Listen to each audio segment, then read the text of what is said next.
So hello students, आज हम आपके सामने लेकर आए हैं सीबीएसई बोर्ड क्लास 10 का फिजिक्स क्वेश्चन जो आपके सैंपल पेपर आया हुआ है उसके कोर्स फिजिक्स के सॉल्यूशन, वो भी डिटेल सॉल्यूशन। ओके, तो हम स्टार्ट करते हैं। आज का हमारा पहला क्वेश्चन फिजिक्स का है। ठीक है, ये हम सेक्शन ए से ले रहे हैं और सेक्शन ए का जो क्वेश्चन है ये आपका आई थिंक सेक्शन ए का क्वेश्चन है, क्वेश्चन नंबर 17। ओके, तो ये हमें आपको मिलेगा क्वेश्चन नंबर 17। तो देखेंगे क्वेश्चन नंबर 17 में हमसे कह रहा है कि which one of the following mirror is used by a dentist to examine a small cavity in a patient teeth. यानी हम कभी डॉक्टर के पास जाते हैं दांतों को दिखाने के लिए, अगर दांत की प्रॉब्लम हो तो दांत वो डॉक्टर वो दैट मीन वो डेंटिस्ट एक स्पेशल टाइप का मिरर यूज करता है। ठीक है, वो कौन सा मिरर होता है? हमारे पास ऑप्शन है convex mirror, plane mirror, concave mirror और एनी स्फेरिकल मिरर। ओके, तो ध्यान रखना वहां जो मिरर यूज किया जाता है वो एक स्पेशल टाइप का मिरर होता है। कुछ इस टाइप से आप जाओगे वहां पर तो आपको कुछ इस टाइप का मिरर यूज करता है। इस मिरर का यूज क्यों करता है? इस मिरर का यूज करके हम देखते हैं कि जो हमारे दांतों के पीछे का पार्ट है ना, वो हम सामने से देख नहीं सकते हैं, तो इसके लिए वो इस टाइप के मिरर का यूज करता है। इस मिरर में आप देखो आपको कैसे दिखाई दे रहा है। ये मिरर हम यूज क्यों करते हैं? क्योंकि इस मिरर में हमें जो भी इमेज दिखाई देती है वो इमेज क्या दिखाई देती है? ये हमें दिखाई देती है इनलार्ज इमेज दिखाई देती है ना। कैसे इमेज दिखाती है? हमें इनलार्ज इमेज दिखाई देती है, यानी जो दांतों का जो हमें साइज होता है वो क्या होता है? वो इनलार्ज होता है इसलिए। और इस टाइप का जो मिरर होता है ये मिरर होता है हमारा कनकेव मिरर। ओके, तो याद रखना इस पॉइंट को। सबसे पहली बात कि मिरर कौन सा होता है? ये मिरर होता है हमारा कनकेव मिरर, इसलिए हमारा ऑप्शन होगा सही, ऑप्शन नंबर सी। फिर देखो नेक्स्ट क्वेश्चन कह रहा है which diagram shows image formation of an object on a screen by a converging lens. ठीक है, एक कन्वर्जिंग लेंस किसे कहते हैं? कन्वर्जिंग लेंस हम कहते हैं कॉन्वेक्स लेंस को। ठीक है, कॉन्वेक्स लेंस को हम कन्वर्जिंग लेंस भी कहते हैं। ओके, तो हमारे पास 4 ऑप्शन है और हमें चारों जो हमारा कॉन्वेक्स लेंस है उससे हमें 4 इमेज फॉर्म की हुई है। तो हमसे पूछा जा रहा है बताओ इसमें से करेक्ट इमेज कौन सा है। तो एक बेसिक जो हमारा कन्वेक्स मिरर से जो कन्वेक्स लेंस से जो भी हमारा इमेज बनता है उसका बेसिक प्रॉपर्टी क्या होती है कि जो भी ऑब्जेक्ट रखा होता है, ये मान लो हमारा ऑब्जेक्ट हो गया, तो ऑब्जेक्ट से 2 रे निकलती है। एक तो क्रॉस होगा इसके फोकस से, यानी फोकस यहाँ से क्रॉस करेगा एक लाइट। ठीक, और जो दूसरी लाइट होती है वो कहाँ से क्रॉस करती है? इसके सेंटर से। ठीक है, यहाँ से क्रॉस करती है। अच्छा, याद रखना जो इसके सेंटर से क्रॉस करेगी ये स्ट्रेट लाइन होती है ना, ये लाइन जो होती है वो स्ट्रेट लाइन होती है और हमें इमेज इसका इन्वर्टेड इमेज में ऐसा दिखाई देता है। ठीक है, ये अगर हमारा ऑब्जेक्ट हो गया, ठीक है, तो यहाँ पर जो हमें दिखाई देगा इन्वर्टेड, ये होगा हमारा इमेज। ठीक है, तो मैंने कहा कि यहाँ पर आपको ध्यान कौन सी बात देनी है कि ऑब्जेक्ट से ये जो लाइट जो इसके सेंटर से क्रॉस करती है, सेंटर से क्रॉस करती है, ये लाइन स्ट्रेट लाइन होती है हमेशा। ठीक है, स्ट्रेट लाइन। तो देखो यहाँ पर ऑप्शन नंबर में तो ये लाइन तो स्ट्रेट ऐसे होना चाहिए था, जबकि ये लाइन तो ऊपर चली गई, यानी ये ऑप्शन तो होगा नहीं। ऑप्शन बी में भी देखो, ठीक है, ऑप्शन बी में उल्टा है, क्योंकि मैंने कहा लाइट इसके सेंटर से क्रॉस करना चाहिए, ये सेंटर से क्रॉस नहीं कर रहा, यानी ये भी लाइट, ये भी ऑप्शन हमारा गलत। ऑप्शन नंबर थर्ड आते हैं तो देखते हैं, हाँ ऑप्शन नंबर थर्ड में भी दिखाई दे रहा है जो ऑब्जेक्ट से लाइट निकल रही है वो स्ट्रेट लाइन है और उसके सेंटर से क्रॉस कर रही है और सेंटर से भी क्रॉस कर रही है। ठीक, और दूसरा ये इसके फोकस से भी क्रॉस कर रही है। ओके, तो मैंने कहा था वो फोकस होना चाहिए, यानी फोकल लेंथ होना चाहिए, यानी ये ऑप्शन हमारा सही होगा। ऑप्शन नंबर 4 चेक करते हैं, यानी ऑप्शन नंबर डी। तो देखो ऑप्शन नंबर डी भी हमारा गलत है। क्यों? क्योंकि ऑप्शन नंबर डी में भी अगर आप थोड़ा सा ध्यान से देखो तो लाइट यहाँ से क्रॉस करनी चाहिए थी, जबकि क्रॉस तो नहीं कर रही है, यानी ये ऑप्शन भी हमारा गलत होगा। तो हमारा करेक्ट आंसर कौन सा होगा? Option number C. ठीक है, क्यों? क्योंकि ये जो लेंथ होती है इसे तो हम कहते हैं फोकल लेंथ। ठीक है, ये ओनली फोकल लेंथ के इक्वल होता है। ठीक है, इसलिए हमारा करेक्ट ऑप्शन होगा हमारा ऑप्शन नंबर सी। ये क्वेश्चन आपको मिल जाएगा सैंपल पेपर में, क्वेश्चन नंबर 19। आते हैं नेक्स्ट क्वेश्चन हमारा आपको ये सैंपल ये इसका जो पहला क्वेश्चन था ये आपको क्वेश्चन नंबर 19 नहीं, क्वेश्चन आपको 18 मिल जाएगा। ठीक है, ये क्वेश्चन बात करते हैं, ये क्वेश्चन आपको मिल जाएगा क्वेश्चन नंबर 19। क्वेश्चन नंबर 19 में क्या कहेगा आपको कि which of the flowing can make a parallel beam of light when light from a point source is incident on it।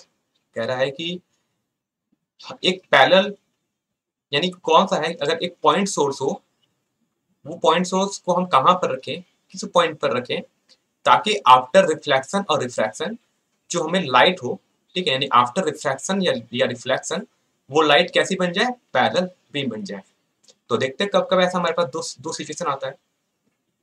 तो देखो एक सिचुएशन ऐसा होता है ना कि अगर ये लाइट हमारा कनकेव मिरर हो, कैसा मिरर हो, कनकेव मिरर हो, और जो ऑब्जेक्ट रखा हो हमारा वो प्रिंसिपल एक्सिस पे रखा हो और कहाँ पर रखा हो, वो फोकस पर रखा हो, ठीक है, यानी अगर वो फोकस पे रखा हो तब क्या होता है, यहाँ से जो भी रे ऑफ लाइट निकलती है, इंसिडेंट होती है इस कनकेव मिरर पर, वो आफ्टर रिफ्लेक्शन कहाँ चली जाती है, पैरेलल हो जाती है, ठीक है। लाइट कैसे हो जा रही है, पैरेलल हो जा रही है आफ्टर रिफ्लेक्शन। ऑब्जेक्ट कैसा है ये हमारा, ऑब्जेक्ट हमारा है ये पॉइंट ऑब्जेक्ट। ये कैसा ऑब्जेक्ट हमारा, ये पॉइंट ऑब्जेक्ट, ओके। और लाइट कैसी हो जा रही है, पैरेलल बीम हो जा रही है। दैट मीन्स की करेक्ट आंसर तो होगा हमारा ये कनकेव मिरर है। ये कैसा मिरर है हमारा, कनकेव मिरर। ये बात तो श्योर है कि ये हमारा कनकेव मिरर होगा। सेकंड ऑप्शन देखते हैं, और क्या ऑप्शन हो सकता है। दूसरा एक कंडीशन होता है हमारे पास लेंस। कौन सा लेंस, कन्वेक्स लेंस। अब कन्वेक्स लेंस में भी क्या होता है कि अगर हमारा जो ऑब्जेक्ट है वो फोकस पे रखा रहे, यानी ऑब्जेक्ट हमारा कहाँ रखे, फोकस पे रखा रहे, तो क्या होता है यहाँ से भी जो रे ऑफ लाइट निकलती है, ठीक है, जो भी रे ऑफ लाइट निकलती है वो आफ्टर रिफ्रैक्शन क्या हो जाती है, आफ्टर रिफ्रैक्शन, ठीक है। लेंस है तो कौन सा फिनोमेना होगा, रिफ्रैक्शन। तो लाइट क्या होती है, देखो फिर से लाइट क्या होगी, पैरेलल लाइट हो गई। कैसी लाइट हो गई, पैरेलल लाइट हो गई, ठीक है। ये कब था, जब हमारे पास ये था हमारे पास कन्वेक्स लेंस। तो हमें क्या दिख रहा है कि यहाँ पर टोटल दो पॉइंट ऐसा है, यानी दो इंस्ट्रूमेंट ऐसा है, एक कनकेव मिरर और एक कनकेव लेंस, जो कि लाइट क्या करती है, जब भी लाइट उससे क्रॉस करती है, यानी अगर दोनों केसेस में अगर ऑब्जेक्ट फोकस पे रखा रहे तो आफ्टर रिफ्लेक्शन या रिफ्रैक्शन लाइट पैरेलल हो जाती है। तो यहाँ पर आपको जो करेक्ट आंसर मिलेगा वो मिलेगा concave mirror as well as convex lens, ठीक है। कनकेव मिरर और एंड कन्वेक्स लेंस, यानी दो ही कंडीशन ऐसी होती है।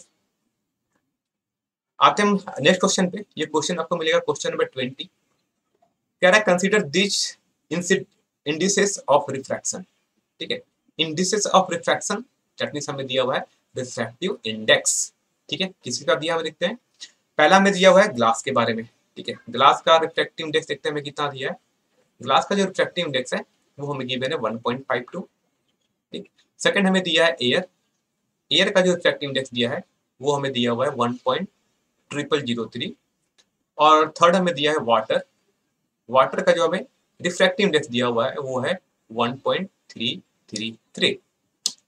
कह रहा है ये तीन टाइप के हमारे पास तीन डिफरेंट हमारे पास ऑब्जेक्ट्स है। एक ग्लास है, ठीक, मीडियम है, एक ग्लास मीडियम है, एक एयर है, एक वाटर है। कह रहा है based on the refractive indices of this three materials arrange the speed of light through them. यानी अगर लाइट को इन थ्री ऑब्जेक्ट से अगर क्रॉस कराएं, मान लो कि अगर ये लाइट, ये हमारा ग्लास हो गया, अगर यहाँ से लाइट क्रॉस करे तो अंदर लाइट क्रॉस करेगी। सेकंड मीडियम हमारा क्या है, ये मान लो हमारे पास एक एयर है, अगर लाइट यहाँ से क्रॉस करे। और थर्ड जो मीडियम है वो अगर मीडियम मान लो अगर हमारा इसके अंदर भरा हो वाटर, पहले में ग्लास है, दूसरे में एयर है, थर्ड में वाटर है। तो पूछा है लाइट की स्पीड को अरेंज करो आप। तो हमारा जो रिफ्रैक्टिव इंडेक्स का फॉर्मूला होता है म्यू, जिसे म्यू कहते हैं, वो होता है, उसका डिफरेंस होता है स्पीड ऑफ लाइट। इसका डेफिनेशन होता है speed of light divide by, ठीक है, ऊपर होता है speed of light in vacuum या फिर एयर, ठीक है, वैक्यूम या एयर, वैक्यूम और air divide by speed of light, speed of light in, speed of light in medium, ठीक है। मीडियम यहाँ पर हमारे पास क्या क्या वो दिया है, यहाँ पर हमें जो मीडियम दिया गया है वो हमारे पास है ग्लास। पहला दिया हमें ग्लास, सेकंड दिया हमें एयर और थर्ड दिया हमें वाटर। तो दैट मीन्स हम लिख सकते हैं कि म्यू इक्वल टू हो जाएगा हमारा c अपॉन v।